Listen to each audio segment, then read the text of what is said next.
आप सभी को तो सबसे पहले सहयोगी नगर वासी का मैं हार्दिक रूप से अभिनंदन करता हूँ कि इतने भारी संख्या में जो आप लोग आए हैं। लेकिन आज का ये विषय जो है ये विकास का विषय है। मूल रूप से आज का ये मीटिंग हम लोगों ने रखा था सहयोगी नगर और गुरु नानक पल्ली की विकास के बारे में। इसलिए आप लोगों से मैं अनुरोध करूंगा कि मैं जब तक बोलूंगा आप लोग इसे सुने, लेकिन उसके बाद जो प्रश्नोत्तर पर्व है, हालांकि आप लोग जानते हैं ये मेरा फितरत है कि आप लोगों का सारे सवालों का जवाब देके तभी मैं यहाँ से रुक सकूंगा। तो आप लोगों का इजाजत लेके और ऊपर वाले का आशीर्वाद लेके, माँ दुर्गा का कृपा लेके आज मैं बोलूंगा हम लोगों के कार्यकाल में क्या विकास हुआ है। सबसे पहले एक चीज आपको याद रखनी है कि 2011 में पश्चिम बंगाल में महामाटी मानुष सरकार की गठन हुई थी 34 साल के सीपीएम शासन के बाद। उससे पहले का पश्चिम बंगाल कैसा था वो आप भी जानते हैं, हम भी जानते हैं, हर एक बच्चा जानता है कैसा था। जंगल महल में लोग अपने लोग लड़ रहे हैं, दार्जिलिंग में लड़ाई चल रही है, कोई यहाँ पे माओवाद का प्रॉब्लम चल रहा है तो कहीं पे कुछ चल रहा है। आज का जो शांति का वातावरण है ये उस दिन नहीं था।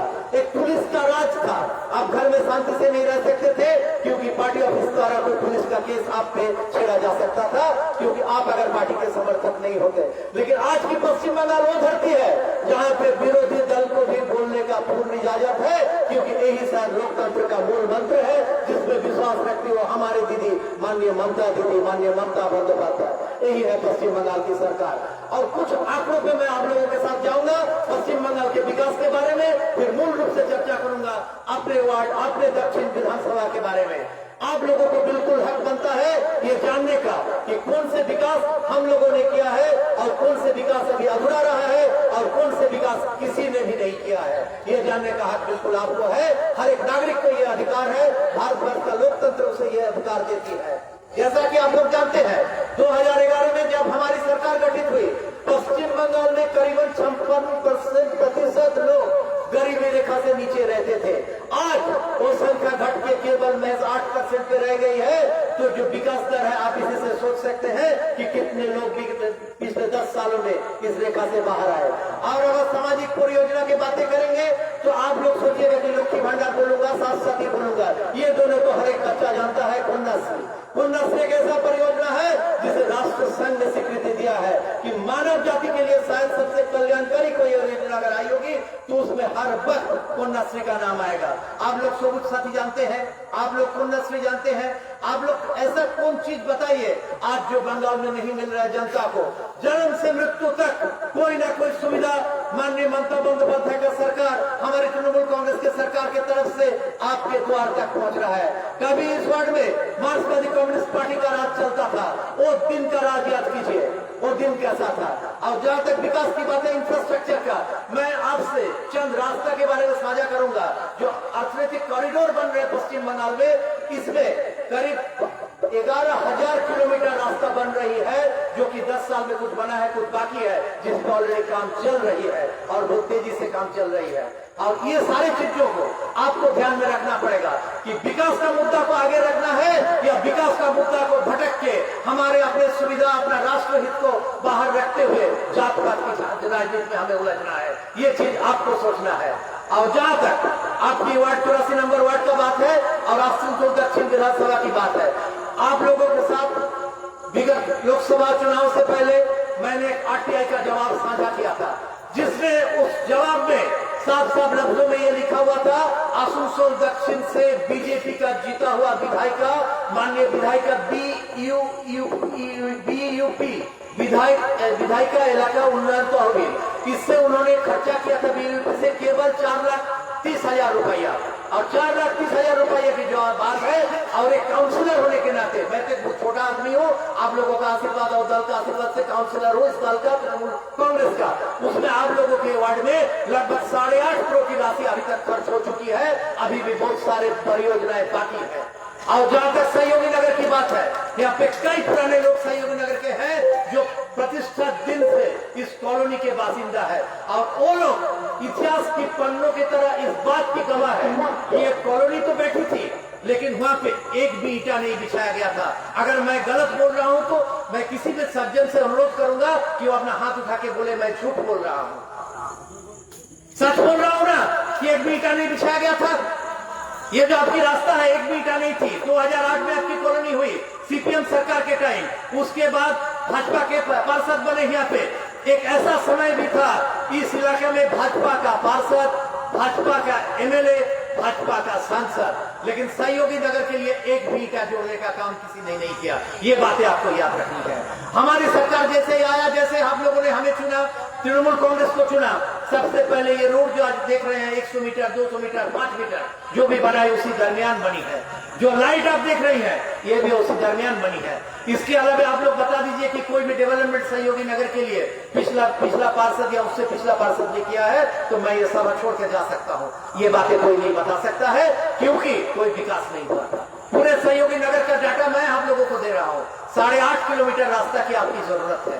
पूरे अगर सारे रोड्स को आप मिला लेंगे सहयोगी नगर के अंदर में पूरे 8.5 किलोमीटर रास्ता है, सारे लेन्स को जोड़ने के बाद ये पूरा कार्य करना है। आप लोगों ने देखा होगा, चाहते तो हम लोग रास्ता को छोटा कर सकते थे, लेकिन हम लोगों ने रास्ता को छोटा किया, ना उसको चौड़ाई को कमी किया, ना गहराई को कमी किया। और तालाब जो 8 बीघा का तालाब था उसको तो किसी ने बेच दिया, लेकिन उस तालाब को संरक्षण करने का काम अगर किसी ने किया है तो तृणमूल कांग्रेस ने किया है।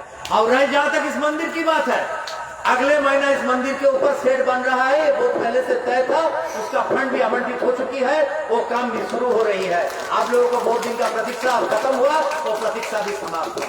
मैं आप लोगों को इतना ही बात बोलूंगा कि आप लोग बटन दबाने से पहले एक बार खाली सोचिए कि हमें विकास चाहिए या विनाश की तरफ जाना है। क्योंकि अभी देश का जो स्थिति है वो आप भी जानते हैं, हम भी जानते हैं। देश का स्थिति ऐसा है, 2 आदमी बेच रहा है, 2 आदमी खरीद रहा है, बाकी सब देख रहे हैं हम लोग। आज राष्ट्र की संपत्ति जो बिक्री हो रहा है, मेरा आपका सबका संपत्ति है। कोल, ठेल, सेल, रेल, ये आपकी भी संपत्ति है, मेरी भी संपत्ति है। लेकिन आज ये पूंजीवादियों को, निजी कंपनियों को बांटे जा रहे कम दाम में।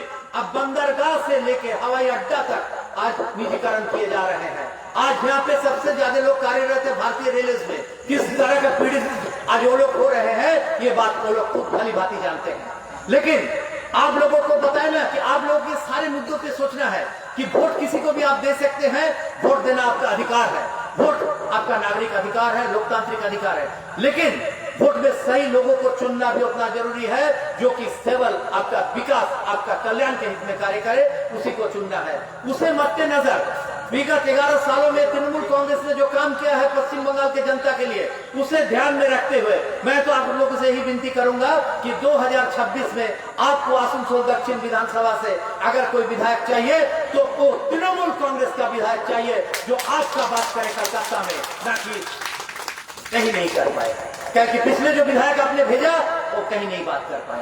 आज अगर बातें होती तो आज सहयोगी नगर आसनसोल का किसी विकसित जगह जैसे है, किसी भी कम्युनिटी है, चाहे वो जेनेक्स हो, सुगम पार्क हो, तो उस तर्ज पर सहयोगी नगर रहती। अगर आप लोग को इजाजत हो, मैं आप लोग से चंद 5 मिनट लूंगा पश्चिम बंगाल की सरकार की कुछ उपलब्धियां बताने के लिए।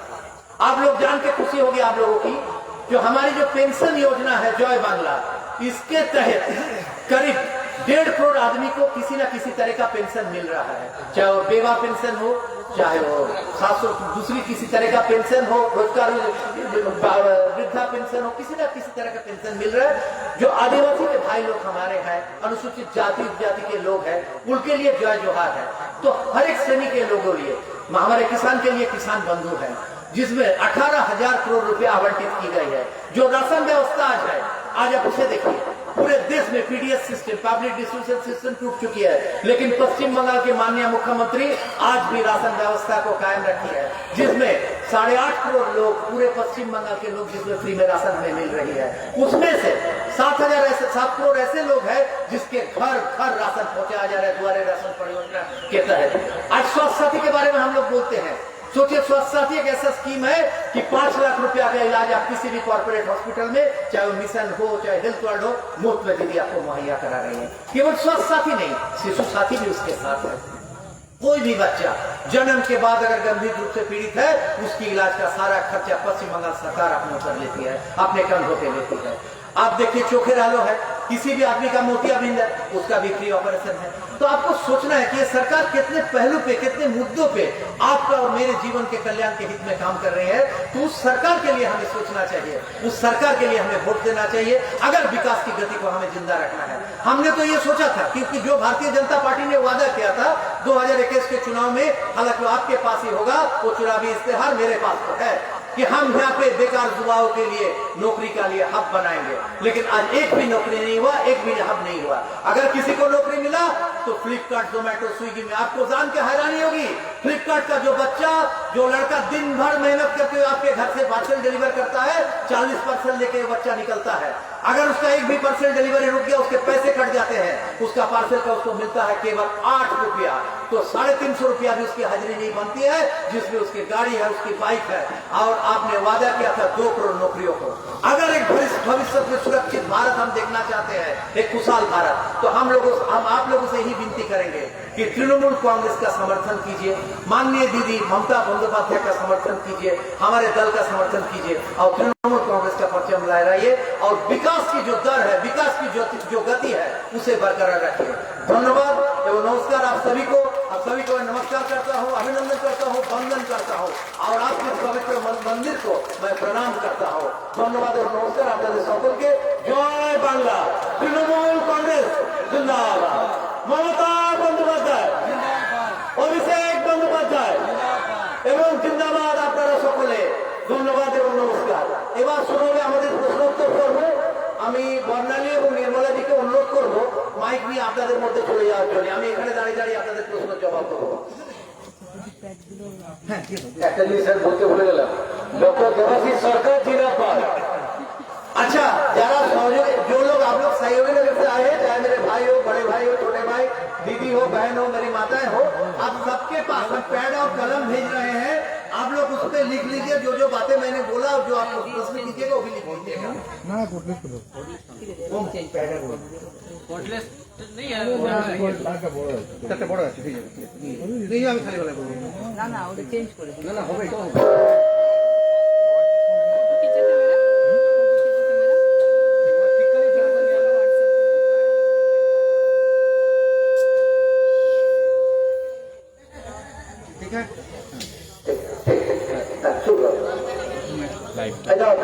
पैडर पेन सबाई को पूछो, बर्नर्स में था पैडर को पूछो।